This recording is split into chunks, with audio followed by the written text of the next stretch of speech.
Vous m'avez énormément demandé de faire une vidéo sur la collection 1988 de Martin Cosmetics et évidemment je vous avais dit sur Instagram que je vous ferai une vidéo. La collection est malheureusement sold out actuellement à l'heure où je fais cette vidéo, mais il me semble qu'elle est revenue en précommande sur le site si jamais ça vous intéresse. Donc ça c'est le kit presse. À l'intérieur il y a un poster, donc la palette s'appelle, enfin la palette ou la collection, non la collection c'est 1988. Martin's Aero Beach, je sais pas si c'est le nom de la collection ou de la palette, enfin peu importe. En tout cas, il y a un petit poster comme ça, très années 80, puisque la collection est basée du coup sur les années 80, qui est quand même la période la plus intéressante au niveau du make-up si jamais vous aimez la couleur. C'est vraiment la période la plus colorée, avec des trucs hyper intenses et tout. Ne vous inquiétez pas, j'ai pas arrêté ma série sur l'histoire du maquillage, les années 80 sont prévues, c'est juste que là j'ai pas eu trop le temps depuis l'année dernière, ou l'année d'avant, je sais plus. Bref, en tout cas, donc on a bien sûr la palette et les gloss, et il y avait aussi un petit cadeau que je vous montre qui vient de chez Happy's Club.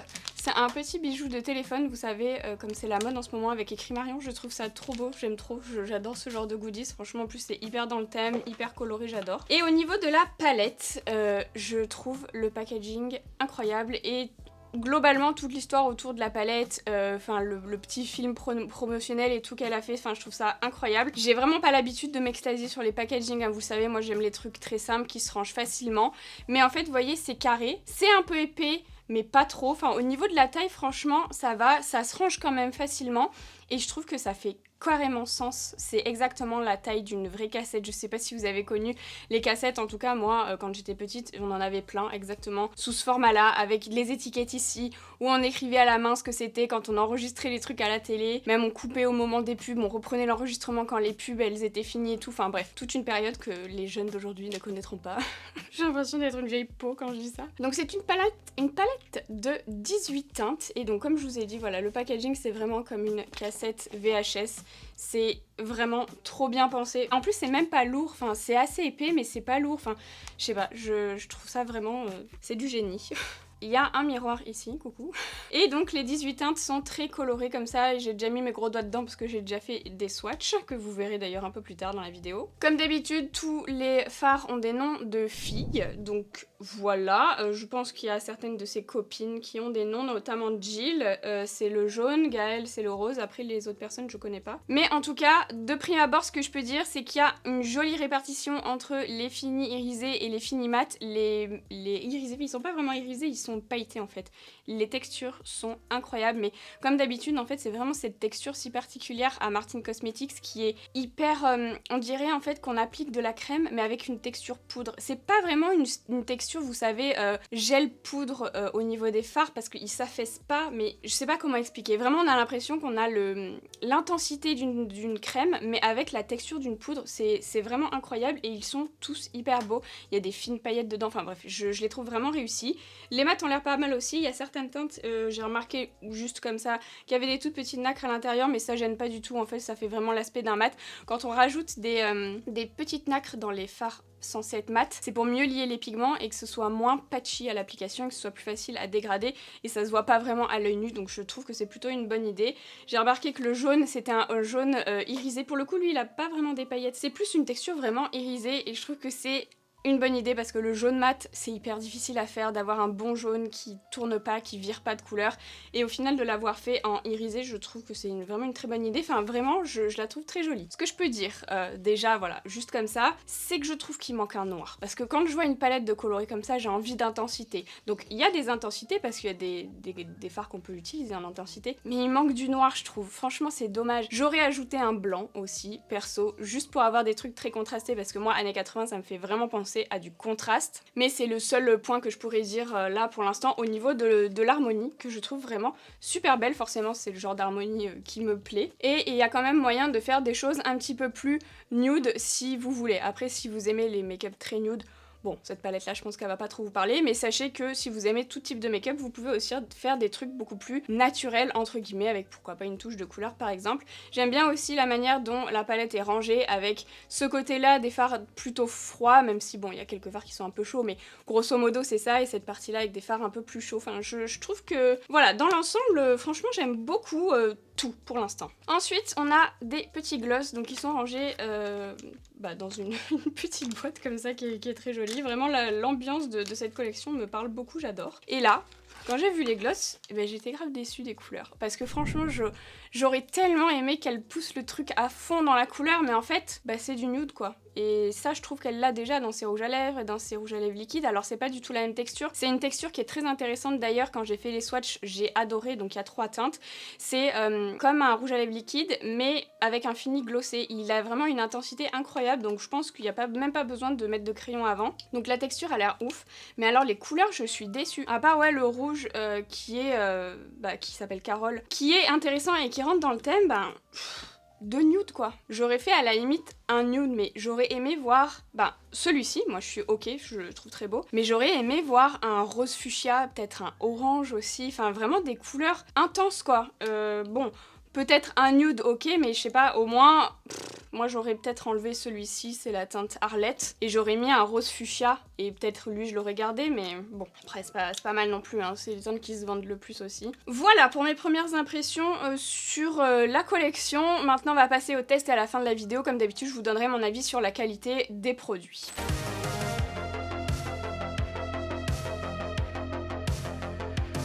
J'ai une énorme corne qui pousse ici, elle me fait un mal de chien, voilà, je suis dégoûtée. Mais bon, je sais même pas, c'est même pas un bouton de règle, donc je sais même pas d'où il vient. Je vais commencer par ma base, je vais mettre la Coconut Skin Smoothie Priming Moisturizer. J'en ai marre des noms à la rallonge comme ça, en plus j'aurais pu le lire en français. Base hydratante smoothie à la noix de coco. Convient aux peaux sensibles, de chez HelloFab, mais de toute façon je vous l'ai déjà montré. Je l'aime bien, bon elle a pas un effet incroyable sur la peau, c'est-à-dire qu'elle va pas flouter les pores, les ridules, etc. Mais je trouve qu'elle hydrate bien, qu'elle fait un joli effet, elle est légèrement nacrée. Et je la mets pas mal, alors par contre, un petit peu déçue au niveau de l'odeur, je vous avais dit, parce que j'avais l'impression qu'elle allait sentir justement le smoothie à la noix de coco. Mais pas du tout, elle sent vraiment une légère odeur, bon c'est sans parfum ajouté, donc je préfère. Mais c'est vrai que je m'attendais à avoir une odeur de noix de coco, c'est une odeur que j'aime bien. Ensuite j'ai utilisé pour mon fond de teint une nouvelle éponge de chez Nosh Beauty qui fait partie de la nouvelle collection. Donc elle est en microfibre et elle est... Donc là j'ai humidifié, sachez que j'humidifie par défaut toutes les éponges que j'utilise. Voilà, je ne vous le mentionne pas à chaque fois parce que pour moi c'est évident et ça fait partie d'une routine classique. On n'utilise pas vraiment une éponge sèche, à moins qu'on aime vraiment les éponges très très fermes, ça peut arriver. Quand on les mouille ça les ramollit un petit peu, surtout ça les fait un peu gonfler. Donc moi je passe sous le robinet, je vous explique parce que j'ai pas mal de questions des fois. Vous me demandez comment je fais pour humidifier mon éponge. Je la passe sous le robinet, je l'imbibe bien en faisant comme ça, en la passant sous l'eau pour que l'eau pénètre bien. Et ensuite je les sors bien et je fais la même chose dans une serviette. Donc je la mets dans une serviette et je les sors bien pour qu'elle soit légèrement humide et pas trempée. Parce que sinon vous pouvez pas vous maquiller avec. Donc elle est humidifiée, elle est assez souple j'ai l'impression, en microfibre comme ça, voilà. Et pour mon fond de teint, je vais utiliser un fond de teint de chez MAC que j'ai reçu il y a un petit moment et que j'ai pas encore testé. C'est le Studio Fix Tech Cream to Powder Foundation et ça me fait penser au Big Apple de chez KVD ou le Milani, vous savez, qui ressemble un peu en baume là, au niveau du style de produit. Il me semble qu'il y avait à l'époque un fond de teint chez Urban Decay qui faisait ça, qui était en crème et qui se transformait en poudre, enfin bref. Donc là, j'ai deux teintes, j'hésite. J'ai NW10 et NC10. Je pense que je vais ouvrir les deux et regarder celle qui est le mieux. Donc ça se présente comme ça dans un petit boîtier, il y a un petit miroir, il y a un opercule qu'il faut retirer. Et j'imagine que c'est parce que ça doit sécher qu'il y a ça, donc j'espère que ça va pas être un produit qui sèche vite et qu'il faut utiliser vite. Alors la teinte a l'air pas mal, bon, je pense que je vais rester sur le NC10, attendez je vais regarder quand même le NW10, on sait jamais s'il est mieux. En fait il y a un petit papier là qu'il y avait eu tout à l'heure mais j'avais pas lu. Retirez délicatement le papier aluminium et bien refermer le compact après usage pour empêcher le produit de sécher, oui donc je pense que c'est quelque chose qui doit sécher et qui doit pas nécessiter de poudre du coup. Si ça fonctionne franchement c'est génial, ah non trop foncé. Je vais rester sur le NC10. Donc, je vous ai pas montré mais en dessous il y a une petite éponge qui est très très ferme et j'aime pas du tout la forme. Donc je vais garder mon éponge à moi, c'est vraiment la première fois que je vais l'utiliser. Il n'y a pas d'odeur. C'est bon. Donc je vais tremper comme ça. Bon, c'est pas ce que je préfère, hein, les trucs où il faut tremper. Même le truc KVD ça me dégoûte un peu à chaque fois. Et la teinte est très très bien, je suis très contente. Écoutez, je crois que c'est la première fois que j'ai une teinte particulièrement adaptée à mon teint chez MAC. Je suis trop contente là. Vraiment, je m'en remets pas, je pensais que ça allait être jaune. Comme d'habitude, tout est jaune chez MAC. Là, la couvrance, j'aime trop. Donc j'ai choisi quand même quelque chose d'assez couvrant pour les années 80, hein, comme je vous ai dit, c'était vraiment intense au niveau du make-up. Je vais vous faire un make-up inspiré des années 80 au niveau des yeux, mais pas vraiment années 80 comme c'était dans le temps, puisque j'ai prévu une vidéo comme je vous ai dit, donc c'est là que je vous ferai le make-up. Mais j'essaye quand même de garder quelques codes pour que ça rentre en fait dans le thème de la collection et pousser un peu le truc jusqu'au bout, comme Gaëlle a pu le faire pour sa collection. Écoutez, je prélève petit à petit du produit, mais franchement, regardez, c'est vraiment hyper couvrant, je trouve. C'est hyper agréable à travailler, franchement j'aime bien. Je suis contente. Il est beaucoup plus sec au niveau de la texture que... c'est une crème, hein, ça reste une crème, que le KVD. Le KVD est beaucoup plus, plus gras, on dirait. Bon, il n'est pas vraiment gras parce qu'il a un fini semi-mat. Celui-ci, il a vraiment un fini mat, hein, j'ai l'impression. Mais il est moins souple à travailler. Il est plus sec, en fait. Écoutez, je pense que là, on a trouvé un fond de teint bien couvrant. Pour les peaux grasses, je pense que si le fond de teint sèche, vous allez adorer les peaux grasses en plus de poudrer. Je pense que je vais poudrer parce que j'ai l'impression quand même que ça reste... oui, ça reste gras. Ça fait une petite tache. Mais peut-être que ça met un peu plus de temps hein, à sécher. J'ai pas sélectionné de Denticerne, tiens. On va partir sur un classique. Hein. J'ai pris... Ah bah c'est le Tarte Ultra Creamy. Écoutez, tant pis, je vais prendre celui-ci. Je voulais prendre le normal, mais sous peau grave. Et je vais l'appliquer. Alors j'espère que le fait qu'il soit censé sécher, ça va pas altérer l'insertion, j'allais dire. Ouais, l'insertion de cette texture anti-cerne au fond de teint. Vous savez que ça va pas faire de traces et que ça va bien se mélanger quoi. Mais là pour l'instant j'ai l'impression qu'il est pas encore sec. Et je pense que c'est un fond de teint qui est censé sécher. Mais écoutez, j'ai l'impression que l'anti-cerne il se dégrade bien avec le fond de teint. En plus, la couleur est quasiment la même, je suis très contente. Mais j'ai un autre bouton ici. Punaise, mais ça pue en ce moment, je pense que c'est mon alimentation. Je mange trop mal. Bon là, vous voyez, c'est un bouton qui est chaud, donc je sais pas si vous verrez bien, mais impossible à couvrir. De toute façon, c'est tout le temps chaud, ça va faire bouger la matière, donc ça restera comme ça, voilà. L'idéal c'est de faire des taches de rousseur dans ce cas, mais j'ai pas prévu d'en faire pour ce look. Je vais continuer avec ma base P. Louise, donc c'est la numéro 2. Moi j'ai vraiment le gros format, quoi qu'il existe en 100 ml. Hein. Là c'est 50. Ouais, 50 ml, c'est plus qu'un fond de teint. Je sais même pas si un jour je finirai ce format-là. Et donc ce format il existe que dans la base numéro 2, et franchement elle me va, donc voilà, c'est tout. Donc je l'étale sur l'ensemble de ma paupière avec mon éponge, comme d'hab. Je vais utiliser avant de poudrer un blush de chez Jaclyn Cosmetics. C'est un blush, un cream to powder blush stick. Bah écoutez, c'est parfait puisque c'est adapté à la texture du fond de teint. Hein, et c'est la teinte Empress. Donc c'est un petit stick comme ça. Bon, je sais pas vraiment le genre de format que j'aime bien parce que je trouve que ça se mélange un peu au fond de teint. Ça prend la teinte du fond de teint et tout, c'est un peu chiant. Oh, il est bien pigmenté. Et je vais faire un blush un peu sous l'œil ici puisque je vais ajouter du rose après avec mes fards. Mais je veux quand même commencer mon blush là. Oula, c'est pas facile à dégrader, dis donc. Je me suis un peu emballée du coup. Faut vraiment appuyer. Oh purée. En revanche, je m'attendais pas à tant de pigmentation. Franchement, je pensais que ça allait être un peu plus transparent. C'est une bonne surprise hein, pour le coup, mais il faut savoir. Pas être surpris comme moi. Par contre, vous voyez ce que je veux dire, après ça devient tout dégueulasse. Bon, après c'est simple à nettoyer, un petit coup d'alcool avec un mouchoir, ça part. Hein. Et ça désinfecte en même temps, mais bon. Bah écoutez, franchement, agréablement surprise par ce blush. C'est la première fois qu'un blush en stick est aussi intense. Donc faut vraiment être conscient que c'est hyper pigmenté. Ça se dégrade, hein, vous voyez, mais franchement très contente. En fait, c'est pas le genre de stick qui va déplacer la matière en dessous parce que ça s'applique vraiment, ça glisse super bien. Donc très contente. Ensuite, je vais quand même poudrer. Je vois que le fond de teint il commence à sécher par endroits, mais je préfère sécuriser et poudrer.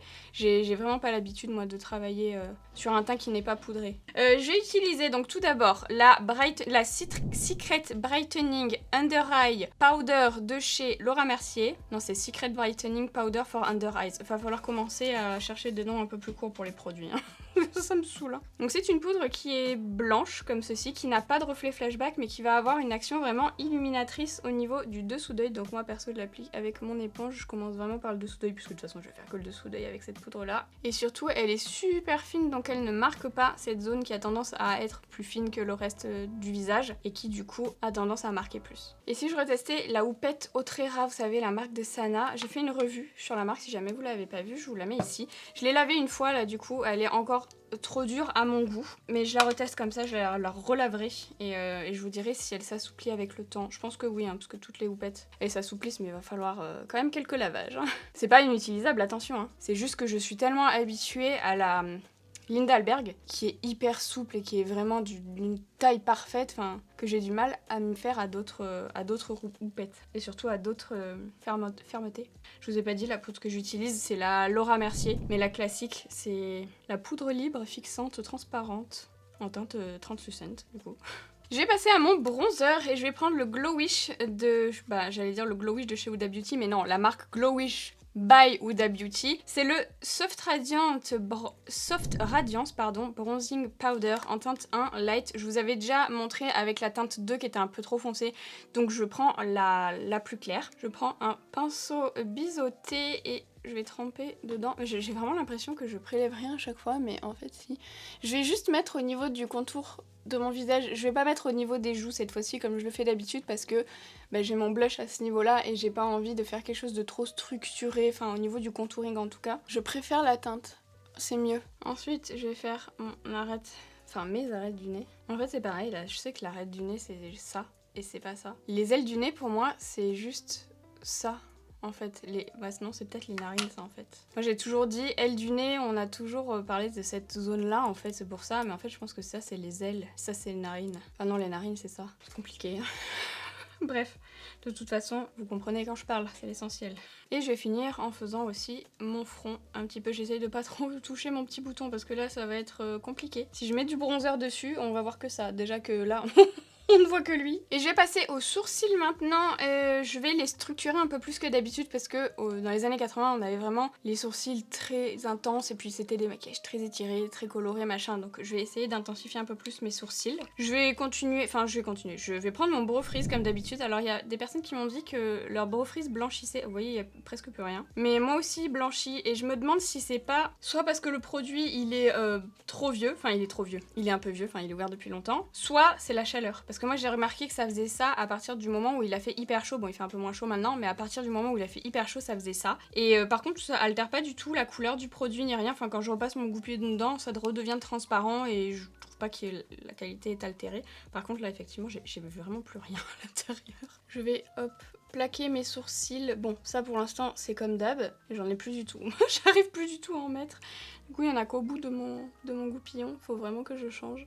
Je vais commencer à les travailler comme d'hab avec mon Shape and Shade Brow Tint de chez MAC en teinte Fling. Je vais juste faire la tête ici pour combler un peu les petits poils et ensuite à ce niveau-là, mais la queue je vais la faire autrement donc c'est juste pour combler là. Et je vais faire le reste du coup avec le Deep Brow Pomade de chez Anastasia Beverly Hills en teinte taupe que je n'ai pas utilisé depuis, je pense que ça fait 5 ans. Même plus, non? Ouais, je pense que ça fait 5 ans que j'ai pas utilisé. Je vais prendre un pinceau biseauté à sourcils, celui de chez Nabla, je sais pas si c'est le meilleur. Ah là, c'est un peu sec, ouais, ça m'étonne pas. Ça fait 1000 ans que je l'ai pas utilisé. Je mets un peu de Duraline de chez Inglot dedans.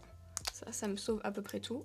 Je sais pas si j'ai pris une teinte assez foncée, mais bon écoutez, de toute façon, j'en ai pas d'autres. Et je vais du coup intensifier vraiment la queue ici pour faire quelque chose d'assez net et surtout allongé.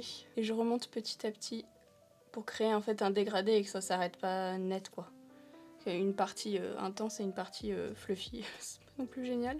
Voilà, j'ai mis un coup de P. Louise en dessous pour préciser la forme et voilà ce que ça donne. Donc on peut passer aux yeux. Je vais faire un truc un peu en rapport avec mes cheveux, donc dans les violets, dans les bleus, mais je vais, et dans les roses, oui il y a du rose aussi, mais je vais rajouter du jaune. En fait vous avez pas vu dans la vidéo, enfin je sais plus si vous l'avez vu ou pas, j'ai posté donc la vidéo de cette couleur lundi, si vous l'avez pas vue je vous la mets là. Et en fait en dessous vous vous rappelez j'avais du jaune et en fait on n'a pas réussi à tout enlever, du coup il a laissé des petits éléments jaunes en dessous, je vous mets la photo à l'écran, enfin c'est plutôt Geoffroy qui va vous mettre la photo à l'écran parce que c'est lui qui fait le montage et en fait on trouvait que c'était super beau mais on savait pas avant de rincer la couleur en fait, sinon on en aurait mis un peu partout, mais du coup je vais rajouter du jaune parce que j'ai très envie de mettre du jaune. Voilà, je vais commencer avec la teinte Bénédicte qui est la teinte violette et donc, comme je vous ai dit, vous savez dans les années 80 il faisait des trucs hyper étirés, d'ailleurs les sourcils il est remonté énormément mais bon c'est pas grave, et je vais faire donc du coup quelque chose qui va être étiré. Étonnamment, je sais.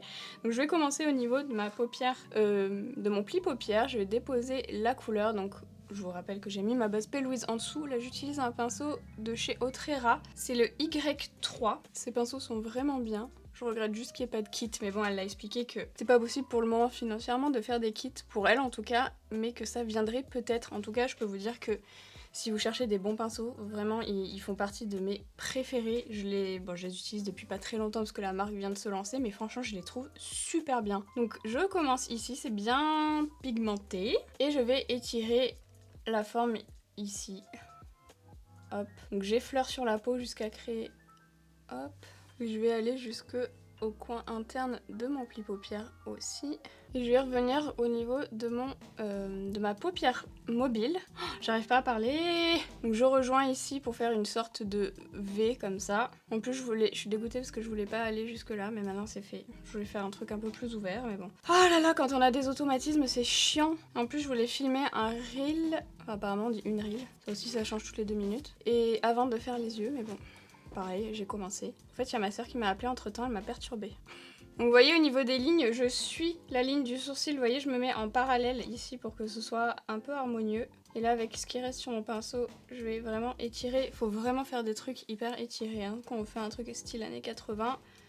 Et là, je vais vite fait dégrader les côtés ici. J'ai pas mis de beige au niveau de mon arcade sourcilière parce que je vais mettre la couleur qui va remonter jusqu'à ce niveau là, donc ça sert à rien. Si je mets du beige en fait, après la couleur elle va moins bien accrocher dessus, donc c'est pour ça que je l'ai pas fait. Et je vais prendre un pinceau make-up, enfin Ariel make-up je sais pas quoi, avec Morphe, et je vais l'appliquer la même teinte au niveau de mon ras de cils inférieur. Alors autant je vous avais dit, j'avais testé les pinceaux de cette gamme pour le teint qui était super dru, enfin j'aimais pas du tout, mais autant les pinceaux pour les yeux, j'en ai utilisé quelques-uns là depuis quelques jours, et franchement ils sont bien souples. Je pense que ce sont pas exactement les mêmes poils, en tout cas ceux-ci ils ne piquent pas. Je passe maintenant à la teinte Gaëlle, qui est la teinte rose fuchsia mat, et je prends un pinceau assez gros là, c'est un pinceau de chez Cosette, le S175, puisque je vais recouvrir quand même une surface assez grande, et surtout je vais monter assez haut, je vais descendre assez bas, donc je vais l'utiliser en tant que teinte de transition à ce niveau-là.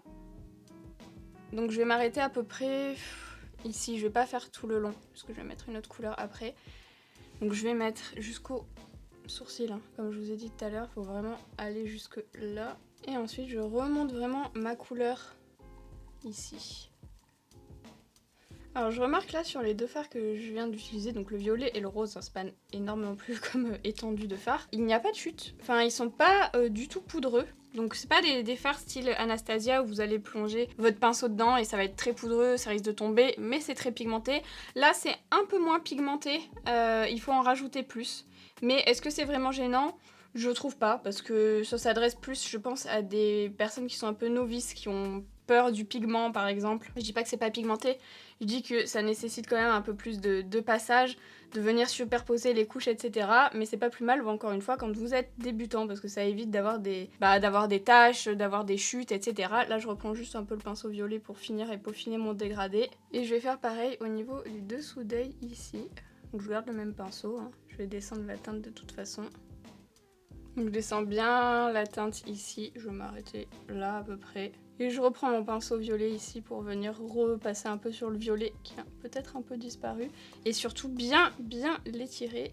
Je passe à la teinte Johanna, qui est une espèce d'orangé mais assez clair, qui est assez jolie, que je vais appliquer ici en continuité du rose. Alors je sais qu'il n'y a pas d'orange dans mes cheveux, mais écoutez, là en le voyant, j'ai envie de l'appliquer ici en continuité. Je pense que ça peut faire une jolie nuance et continuer un peu mon blush. Je le mélange un peu au rose aussi, pour vraiment faire quelque chose d'hyper intense à ce niveau-là. Je passe maintenant au bleu, donc je vais prendre celui-ci qui est la teinte Mélanie, avec un pinceau de chez Autrera, le Y2, et je vais l'appliquer ici. Erreur. Attendez, je vérifie. Je veux pas que ce soit trop... Ouais, écoutez, en fait c'est celui-là que je voulais mettre mais il est un peu foncé. Bon écoutez, c'est pas grave. De toute façon maintenant c'est fait, il est là. Je vais l'appliquer ici un peu par-dessus le violet. Je vais pas trop le remonter. Il est très beau ceci dit. Je vais passer ensuite à la teinte Hélène, qui est donc le bleu un peu plus clair juste au-dessus, avec un autre pinceau, donc Make-up Ariel, là, enfin Morphe X Ariel. Je suis désolée, je galère avec son nom, je sais plus si c'est Make-up by Ariel, et je confonds avec Make-up by Mario du coup. Donc c'est le A25, et je vais donc prendre Hélène, et je vais dégrader du coup ce premier fard avec c'est tout. Donc je monte vraiment jusqu'aux sourcils. Hein. En fait j'hésite à le remonter un peu. Là vous voyez c'est caca, hein. Je reprends ma houppette. Mais j'hésite à le remonter. Je pense que je vais le remonter un peu dans le sourcil. et au-dessus ici. Juste un tout petit peu. Un tout petit peu. Juste là quoi. C'est crotté à cause du Brofreeze là. Du coup je reprends mon goupillon, je vais juste gratter pour pas que ce soit cacaboudin. Je sais pas si c'était une bonne idée de remonter la teinte finalement. Je vais la dégrader ici. Non, c'était une idée de merde je pense, mais de toute façon maintenant c'est fait. Enfin, ça fait très années 80 ceci dit. Mais le bleu là, c'est pas évident hein, le bleu en même temps. Je dégrade avec ma houppette. Bon finalement, c'est pas si horrible que ce que je pensais. Il y a une petite tache ici j'ai l'impression. Commence à m'énerver hein. En même temps, j'ai pas fait de base en dessous.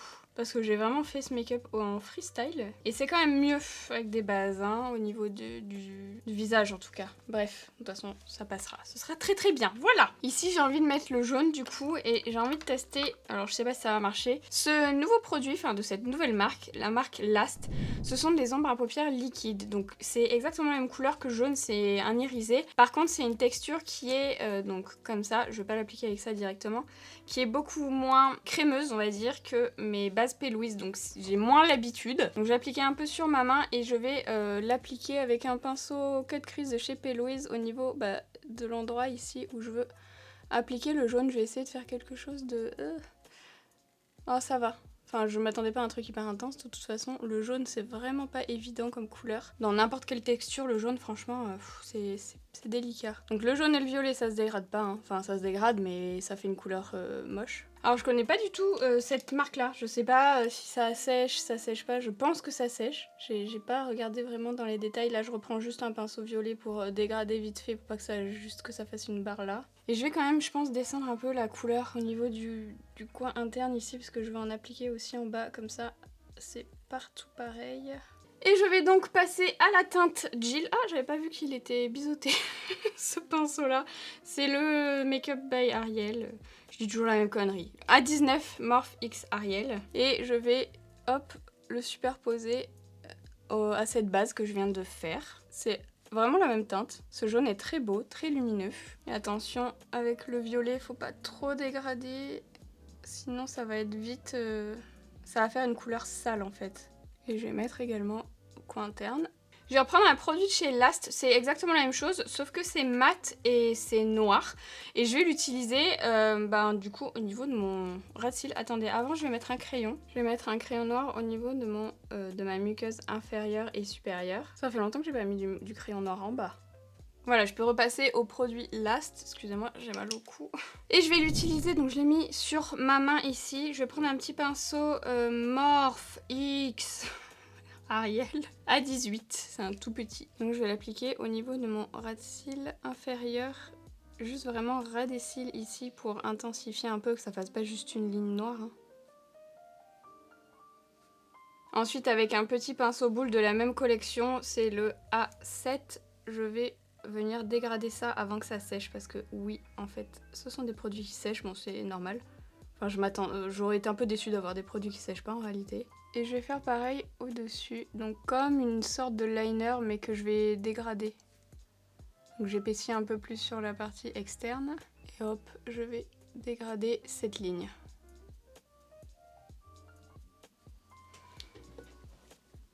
Voilà, je vais maintenant appliquer un mascara. Donc c'est un mascara pareil de la teinte de la nouvelle marque, là, la même. Last. Donc c'est un mascara avec une brosse comme ça. Je sais pas si je vais aimer ou pas. Enfin, je pense parce que les poils sont assez petits. Elle est conique. Il existe en marron et en bleu aussi. C'était juste histoire de tester. Je teste rarement des mascaras quand je mets des faux cils. Mais là, je l'avais sorti en même temps. Du coup, c'est l'occasion. Il est un peu sec. J'aime pas trop. J'ai l'impression qu'il fasse des cils de ouf en plus. Et puis il y a zéro info. Ah si.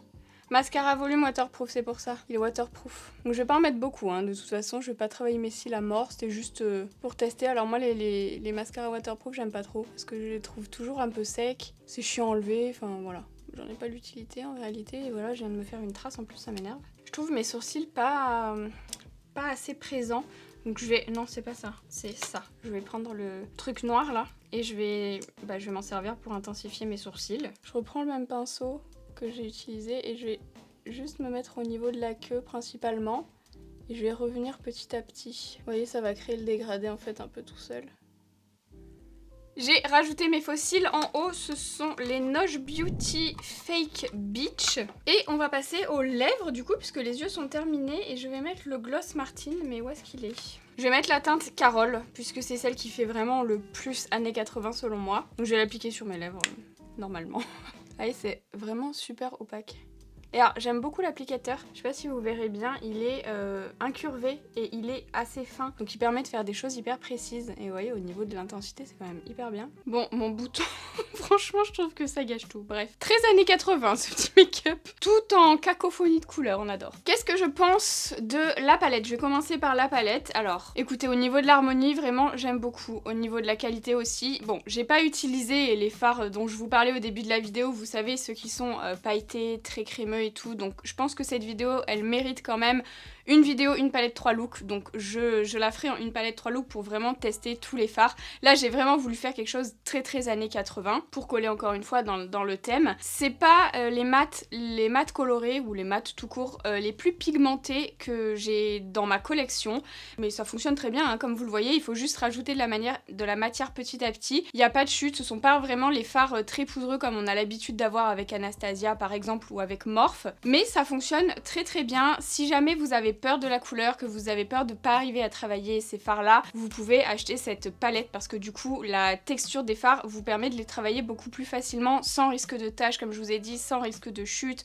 etc. Donc c'est plutôt un bon point. Au niveau du design, du packaging et tout ça, de l'ambiance autour, je vais pas revenir dessus, hein. Je trouve ça toujours aussi bien. Et au niveau des rouges à lèvres, bon, j'ai utilisé qu'une seule teinte mais je les avais tous swatchés et je trouve la texture vraiment hyper intéressante. En fait j'ai l'impression que ça fait l'effet des NYX Shine Loud mais en une seule étape. Alors est-ce que c'est sans transfert ou quoi que ce soit, je ne sais pas, mais en tout cas au niveau de la texture, de l'effet, de l'applicateur et tout, j'aime beaucoup. Donc pour moi cette collection elle est vraiment réussie. Franchement je trouve que c'est une des plus belles collections, si ce n'est la plus belle collection de chez Martine. Je trouve qu'elle travaille toujours quand même plus ou moins sa com, mais là je trouve que c'est particulièrement poussé. Il y a juste voilà les couleurs des rouges à lèvres là, enfin de ces trucs là, franchement je suis un peu déçue. Je voulais vraiment des couleurs hyper flash en plus pour l'été, ça aurait été vraiment trop cool, mais c'est le seul point que je puisse dire à part voilà le blanc et le noir que j'aurais aimé voir dans la palette, mais bon j'en ai aussi à part donc c'est pas hyper grave non plus. Voilà, j'espère que cette vidéo vous aura plu, n'hésitez pas à la liker si c'est le cas et à vous abonner à ma chaîne si c'est pas encore fait, n'oubliez pas de vous abonner à mon compte Instagram aussi et je vous dis à bientôt dans une nouvelle vidéo. À demain d'ailleurs dans le Monthly Vlog.